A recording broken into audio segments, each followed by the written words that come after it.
suite, Seigneur Jésus. Je marcherai jusqu'à la croix, en perdant tout pour ton royaume.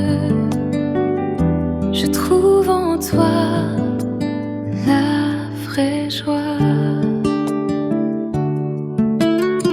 Tu prends la route de Jérusalem, le cœur rempli de l'amour du Père. La croix devient l'arbre de la vie, d'où jaillit l'aurore de la lumière. Ce que le monde appelle défaite, Dieu le transforme en victoire parfaite.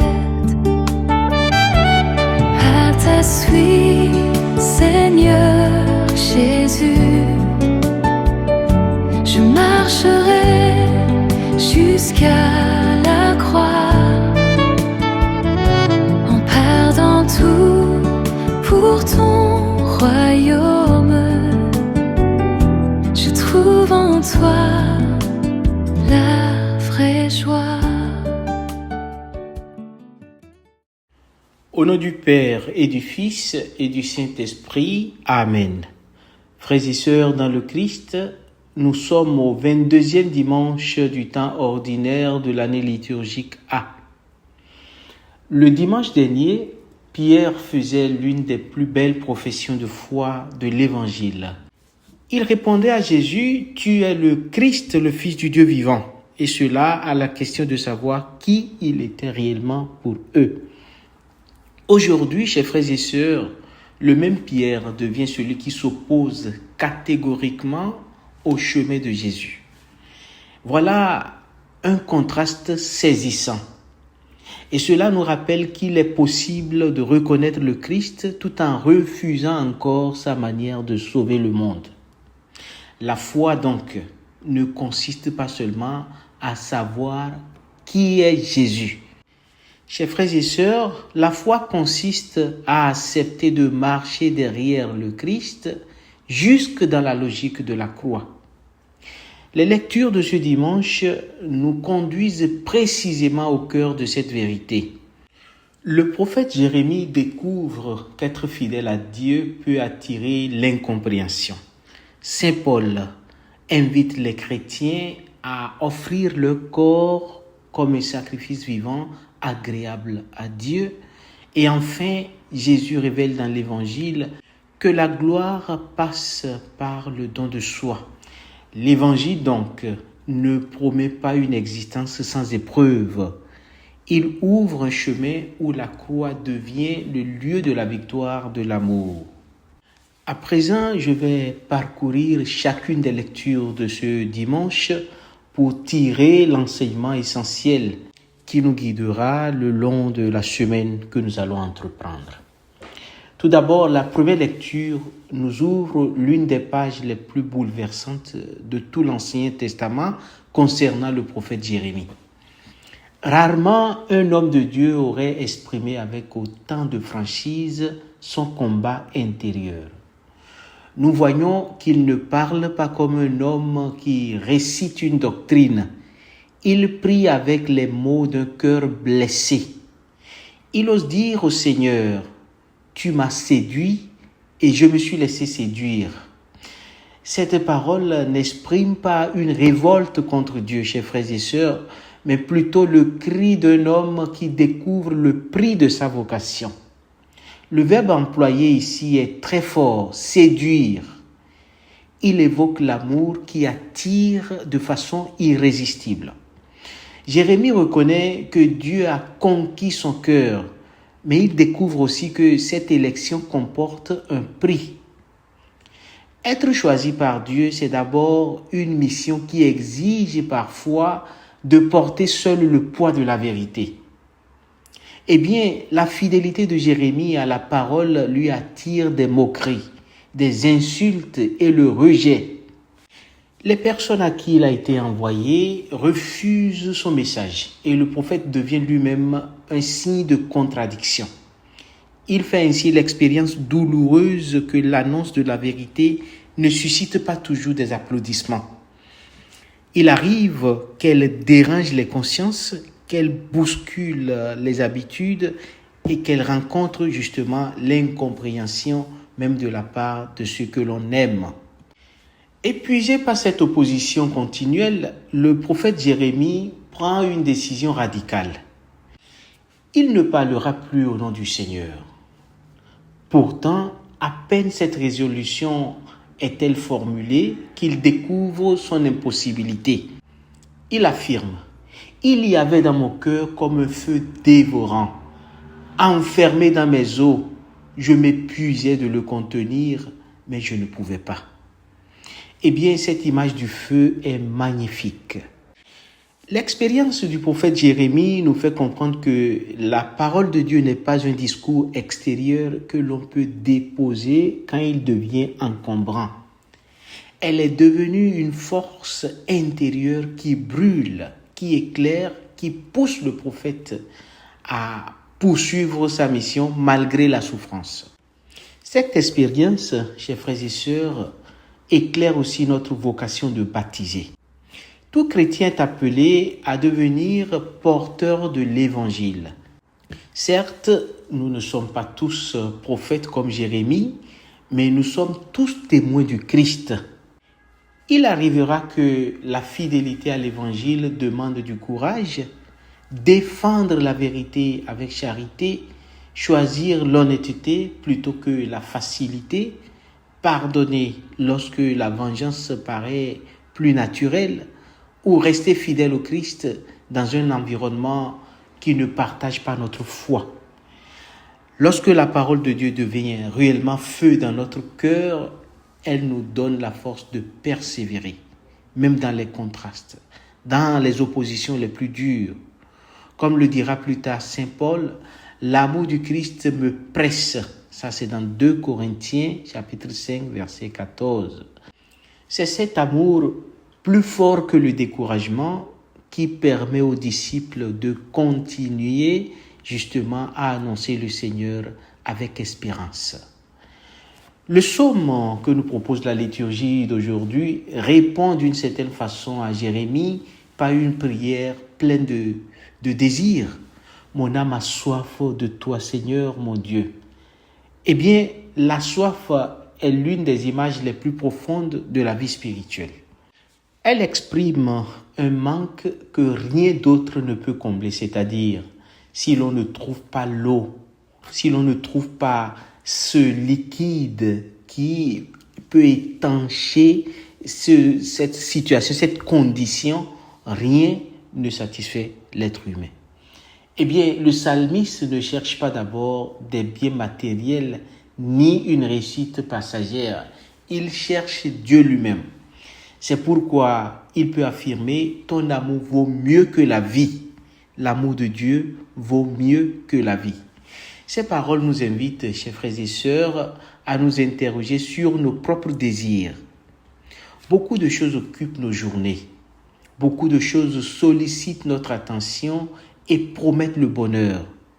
Pourtant, chers frères et sœurs, le cœur humain demeure inquiet tant qu'il n'a pas trouvé celui pour qui il a été créé. Et saint Augustin l'exprimera admirablement dans les Confessions. Tu nous as fait pour toi, Seigneur, et notre cœur est sans repos tant qu'il ne repose en toi. La prière, donc, n'est pas d'abord une obligation religieuse. Elle est la réponse d'un cœur qui reconnaît sa soif de Dieu. Dans la deuxième lecture d'aujourd'hui, saint Paul poursuit cette même logique en invitant les chrétiens à présenter leur corps en sacrifice vivant, saint, capable de plaire à Dieu. Le langage du sacrifice pourrait paraître étrange si nous l'associons uniquement au rite de l'Ancien Testament. Eh bien ici, saint Paul lui donne un sens nouveau. Le véritable culte consiste d'abord à offrir toute son existence à Dieu. Notre intelligence, notre travail, nos relations, nos joies et même nos souffrances. Et l'apôtre ajoute une recommandation essentielle. Ne prenez pas pour modèle le monde présent, mais laissez-vous transformer par le renouvellement de votre intelligence. Saint Paul ici veut nous faire comprendre que la vie chrétienne n'est pas une simple amélioration morale. Au fond, elle est une transformation profonde de notre manière de penser et de choisir. Le disciple apprend progressivement à regarder les événements avec les yeux du Christ, plutôt qu'avec les paradigmes que le monde nous impose. Il faut regarder le monde avec discernement, suivant le double commandement de l'amour, plutôt qu'avec les critères du succès et de l'efficacité immédiate. C'est précisément ce renouvellement intérieur que Pierre devra apprendre dans l'Évangile. Eh bien, nous arrivons à l'Évangile de ce dimanche qui commence par un tournant décisif dans la mission de Jésus. Pour la première fois, le Seigneur annonce clairement à ses disciples qu'il devra monter à Jérusalem, souffrir, être rejeté, mourir et ressusciter le troisième jour. Les disciples attendaient un Messie glorieux qui restaurerait justement la grandeur d'Israël. Mais Jésus leur révèle un Messie serviteur qui donnera sa vie pour le salut du monde. Eh bien, chers frères et sœurs, cette annonce bouleverse leurs attentes car elle renverse complètement leur manière de comprendre la puissance de Dieu. Un Messie puissant, un Messie victorieux, un Messie qui écrase ses ennemis. Voilà ce qu'ils attendaient. Ils ne pouvaient pas comprendre la question de la passion. Or, chers frères et sœurs, la passion n'est pas un accident de parcours. Elle appartient au dessein même du salut. Voilà pourquoi nous devons souligner que Jésus ne subit pas les événements. Il les accueille librement, par amour.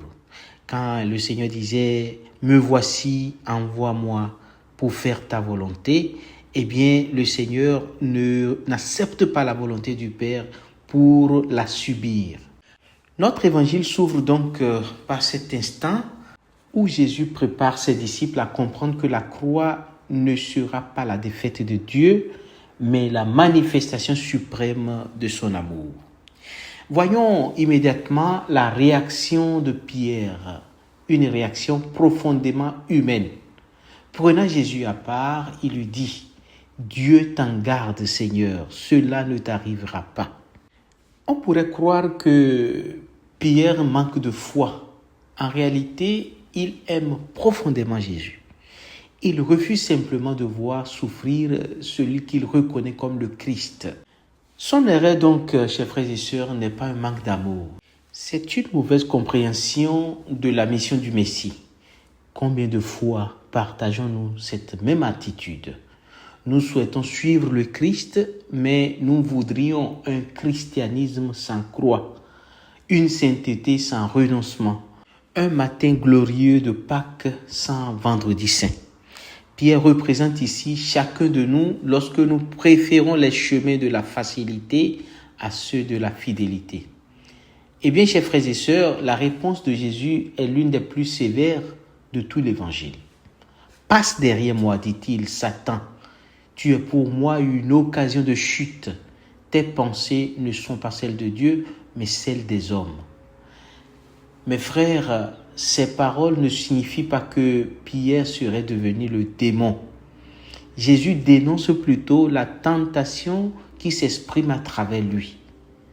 Au désert, vous vous rappelez, Satan voulait détourner Jésus de la voie de l'obéissance. Pierre, quant à lui, propose maintenant un Messie sans souffrance. La tentation est exactement la même.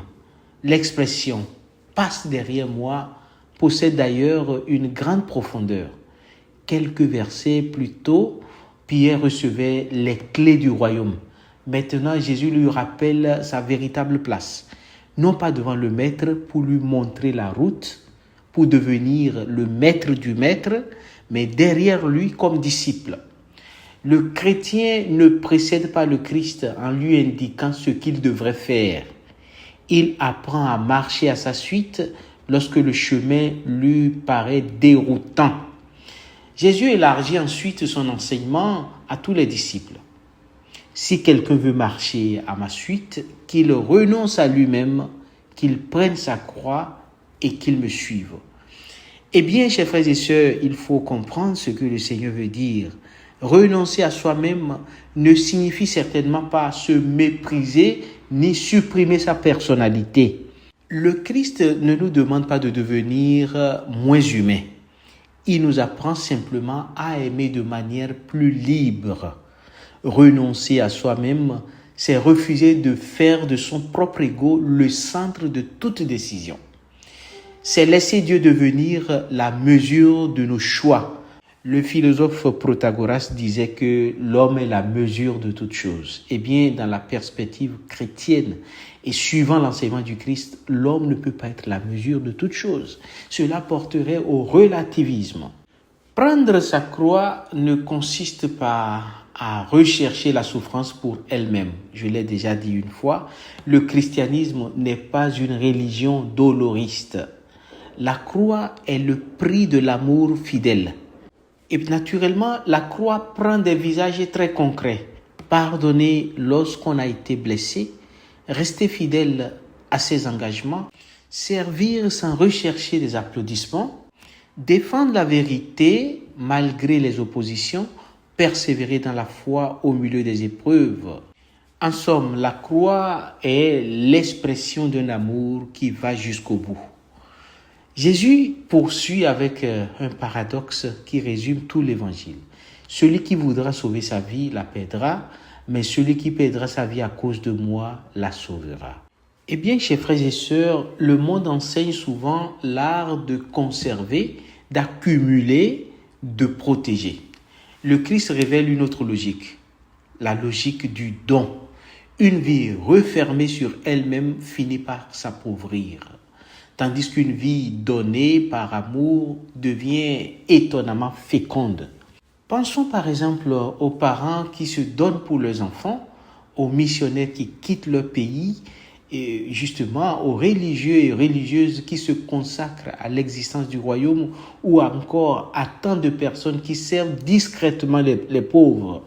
Eh bien, toute cette catégorie de personnes semble perdre quelque chose d'elle-même, mais elle découvre la joie que l'égoïsme ne pourra jamais offrir. La véritable vie ne se trouve pas dans la possession, mais dans la communion. Ensuite, Jésus pose une question qui traverse les siècles. Quel avantage y aura-t-il pour un homme à gagner le monde entier s'il vient à perdre sa vie? Cette interrogation nous oblige à revoir l'échelle de nos priorités.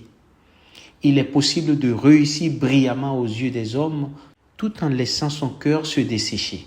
La carrière, la richesse, le prestige ou la réputation ont leur place, mais aucune de ces réalités ne peut remplacer la vie de l'âme.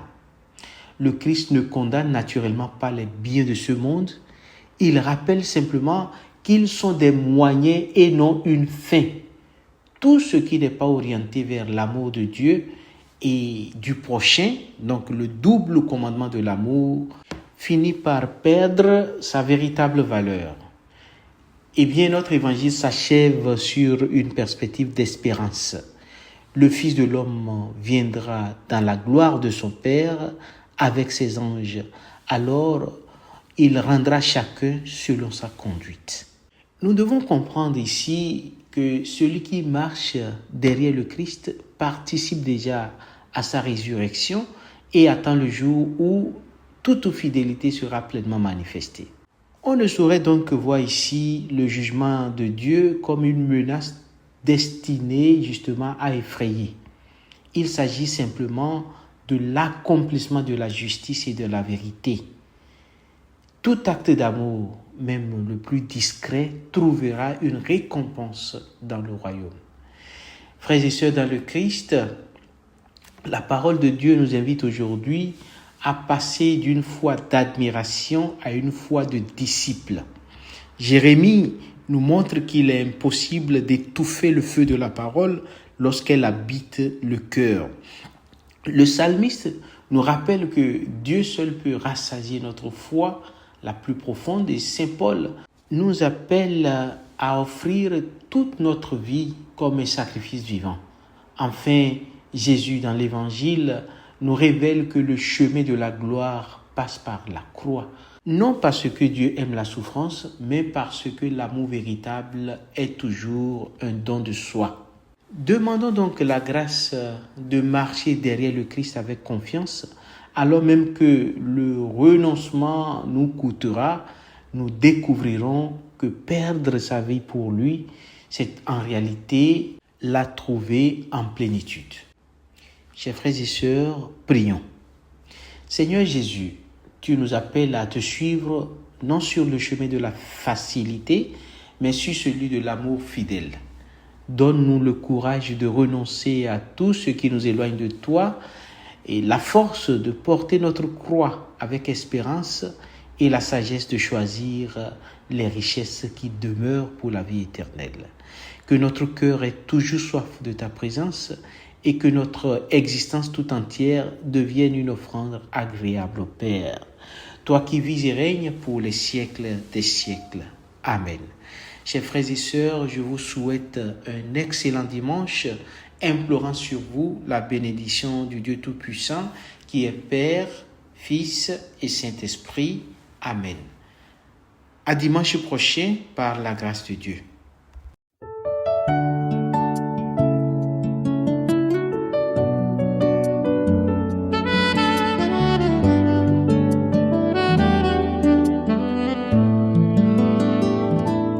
À ta suite, Seigneur Jésus, je marcherai jusqu'à la croix, en perdant tout pour ton royaume. Je trouve en toi la vraie joie. Tu prends la route de Jérusalem,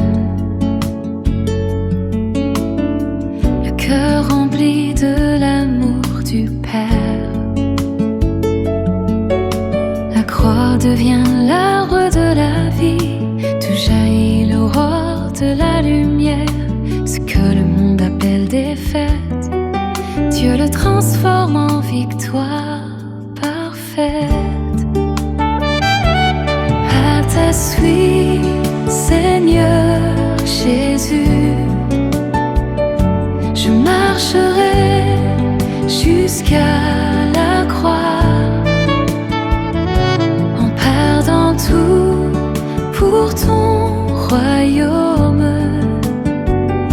Je trouve en toi la vraie joie.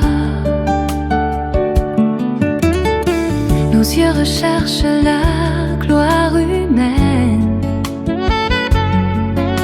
nos cœurs désirent éviter la douleur. Mais tes pensées dépassent les nôtres, elles révèlent le chemin du bonheur.